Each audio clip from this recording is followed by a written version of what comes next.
안녕하세요. 말라 죽는 식물보다 과습으로 죽는 식물이 훨씬 많다는 것 알고 계신가요?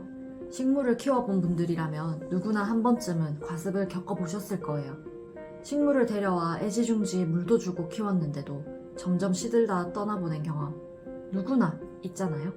과습이 왔음에도 과습인 줄 모른다거나 과습이 온 줄 알았는데 어떻게 대처해야 할지 몰라서 식물이 죽어가는 것을 바라만 보는 경우를 우리 주변에서도 수도 없이 볼 수 있어요. 생각보다 과습에 대해 잘못 알고 있는 경우도 많은데요. 예를 들어 식물에 물을 너무 많이 주면 과습에 걸린다거나 수경재배를 하면 과습이 온다는 등 잘못 이해하고 계신 분들도 더러 있어요.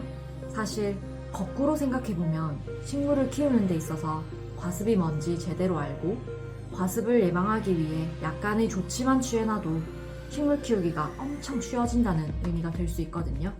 오늘 영상에서는 과습의 개념을 바로잡고 과습을 예방하기 위한 방법들에 대해서 소개해 드릴게요. 우선 과습이 무엇인지부터 정확하게 알고 가야 합니다. 과습이 일어나는 상황은 매우 다양하지만 대표적인 경우를 몇 가지 소개해 드리겠습니다.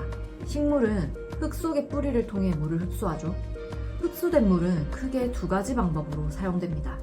첫 번째, 잎의 기공을 통해 공기 중으로 수분이 빠져나가고 그러면서 그 열려있는 기공을 통해 공기 중의 이산화탄소를 흡수합니다. 두 번째는 흡수된 이산화탄소와 함께 수분이 광합성에 사용됩니다. 그런데 만약에 흙의 물이 적절히 배수되거나 건조되지 않고 장시간 고여있게 되는 경우를 가정해 볼게요. 공기층을 형성하는 공간이 없어지고 뿌리는 제대로 호흡할 수가 없겠죠. 또한 혐기성 미생물들이 생겨나게 됩니다. 혐기성 미생물들은 뿌리의 원래 역할인 양분과 물의 흡수를 막게 되고 결국 뿌리를 썩게 만들게 되는 거예요. 다른 경우도 생각해 볼게요. 만약 주변 환경의 환기나 통풍이 좋지 않다고 가정해 보는 거예요.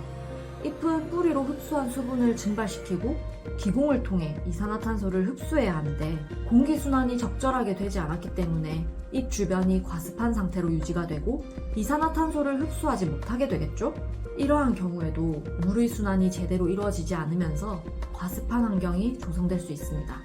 뿌리의 크기에 비해 흙이 너무 많은 경우, 즉 화분이 과하게 큰 경우도 과습의 위험에 쉽게 노출될 수 있어요. 자칫 식물에 큰 공간을 주면 스트레스 없이 더 좋지 않을까 생각할 수 있거든요. 그런데 사실은 그 반대인 거예요. 화분이 너무 크면 뿌리가 수용할 수 있는 물의 한계를 넘어서게 되고 결국 흙 속의 수분이 필요 이상으로 장시간 과습한 상태를 유지하게 되는 거죠. 화분의 크기를 정할 때 눈에 보이는 잎의 크기나 양을 보고 정하는 경우가 많은데 사실은 뿌리의 크기에 알맞은 화분을 선택해야 과습을 예방하는 데 효과적입니다. 식물에 과습이 오는 대표적인 경우를 살펴봤는데요. 그렇다면 과습을 예방하려면 어떻게 해야 할까요? 사실 말씀드린 내용에 답이 다 있습니다. 우선 뿌리의 크기에 비해 너무 작지도 너무 크지도 않은 적절한 크기의 화분을 써야 합니다.